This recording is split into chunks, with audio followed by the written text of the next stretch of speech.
Getting underneath what is underneath is critical to true freedom and happiness. Building our relationship with our Spirit of the universe takes time. He has been with us the whole time. It has been us who hasn't engaged.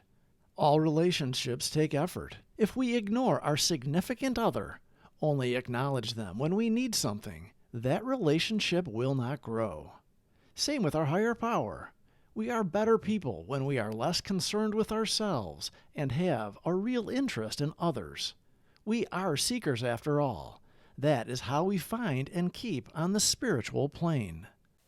We're going to start with the Serenity Prayer, and then we'll go into the daily reflections. If you or someone you know are questioning yourselves about whether or not you're an alcoholic or whether they are an alcoholic or drug addict, reach out. We can help you. You don't have to do it alone. God, grant me the serenity to accept the things I cannot change, courage to change the things I can, and the wisdom to know the difference. Grant me patience with the struggles that take time, and appreciation for all that I have, tolerance of those with different struggles, and the strength to get up and try again, one day at a time. Turning negative to positive. May 26th. Our spiritual and emotional growth in Alcoholics Anonymous does not depend so deeply upon success as it does upon our failures and setbacks. If you will bear this in mind, I think your slip will have the effect of kicking you upstairs instead of down. As Bill sees it, page 184. In keeping with the pain and adversity which our founders encountered and overcame, in establishing Alcoholics Anonymous, Bill W. sent us a clear message. A relapse can provide a positive experience towards abstinence and a lifetime of recovery. A relapse brings truth to what we hear repeatedly in meetings.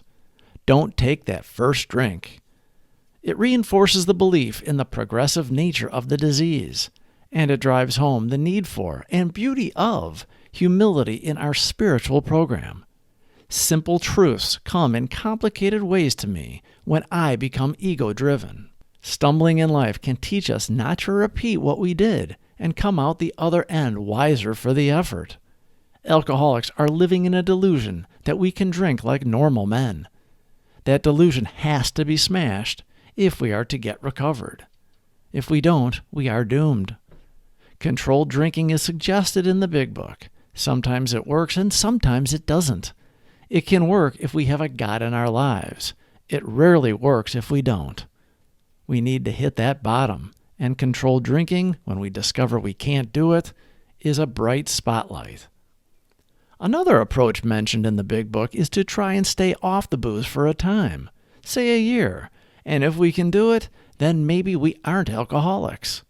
It is safer with this approach, but not a guaranteed method without a spiritual component. White-knuckling for a year can be a miserable 365 days because for a real alcoholic, our minds are fighting itself to take or not take a sip. AA works because we remove ourselves from the center of the universe and find a higher power, greater than ourselves, to be the driver. We grow spiritually, and our up and down emotions become stable.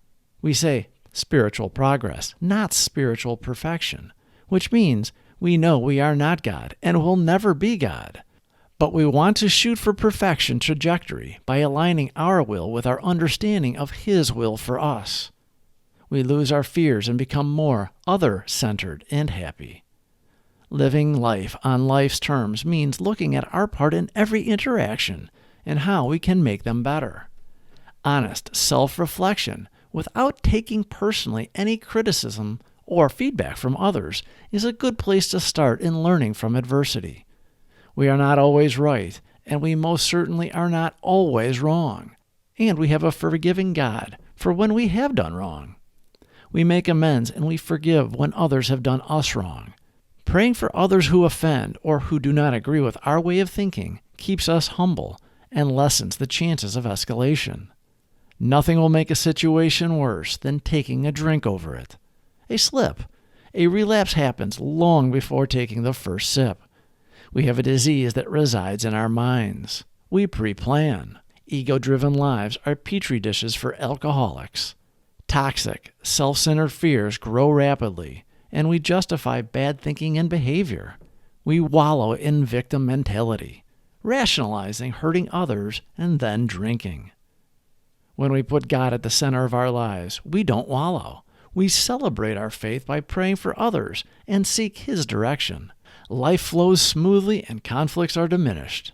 Eventually, we reflect back and see the spiritual life really is the easier, softer way. Turning negative to positive. May 26th. Our spiritual and emotional growth in Alcoholics Anonymous does not depend so deeply upon success as it does upon our failures and setbacks. If you will bear this in mind, I think your slip will have the effect of kicking you upstairs instead of down. As Bill sees it, page 184. In keeping with the pain and adversity which our founders encountered and overcame, in establishing Alcoholics Anonymous, Bill W. sent us a clear message. A relapse can provide a positive experience towards abstinence and a lifetime of recovery. A relapse brings truth to what we hear repeatedly in meetings. Don't take that first drink. It reinforces the belief in the progressive nature of the disease, and it drives home the need for and beauty of humility in our spiritual program. Simple truths come in complicated ways to me when I become ego-driven. Please subscribe for more videos. Thank you for watching.